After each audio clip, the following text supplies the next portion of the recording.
IFM News Police Report.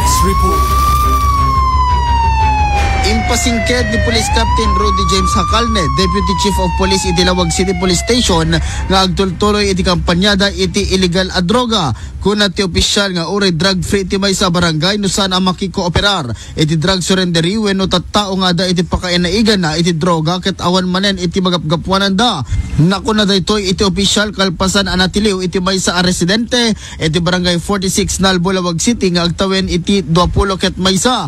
Imbatad ti Deputy Chief of Police na bayagdan na sipsiputan daytoy ken sinurot iti procedure iti nailya na pulisya iti ikikemeg ti subject ti drive by bus operation. Ati mensahe ni as law enforcement dito yung Lawag City oray no drug free kan nga barangay no di kita nagpasurrender mo tayo matapo nang runa di kita barangay officials tayo kitaan tayo di kita listed nga drug personalities at nakastakit napintas koordinasyon iti PNP kan barangay at kasta po mapreventaran tayo di kita yung drug users and drug seller.